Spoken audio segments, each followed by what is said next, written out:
What is adverb?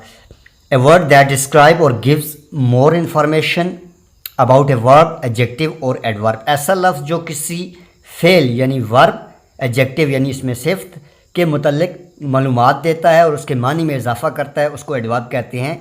मिसालें देख लेते हैं। The flower is very beautiful, ये फूल बहुत खूबसूरत है। ब्यूटीफुल ये यहाँ पे एडजेक्टिव है यानी इसमें सिफ्त है, और इसके मानी में इजाफा करने वाला जो वर्ड वेरी है ये एडवर्ब है।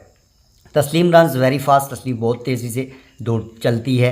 अब यहाँ पे देख लें, फास्ट जो है ये एडजेक्टिव है और उसके मानी में जो वर्ड वेरी है ये इजाफा कर रहा है, तो इसलिए ये जो वेरी है ये एडवर्ब है। शी ऑलवेज हेल्प अदर्स, वो हमेशा दूसरों की मदद करती है। हेल्प यहाँ पे वर्ब है और इसकी मानी में इजाफा करने वाला जो लफ्ज़ ऑलवेज है ये यहाँ पे एडवर्ब है। ही इज़ टू टायर्ड, वो बहुत थका हुआ है, यानी थकना जो है ये एक वर्ब है और इसकी मानी में इजाफा करने वाला जो लफ्ज़ है वो टू है, तो इसलिए ये टू एडवर्ब है।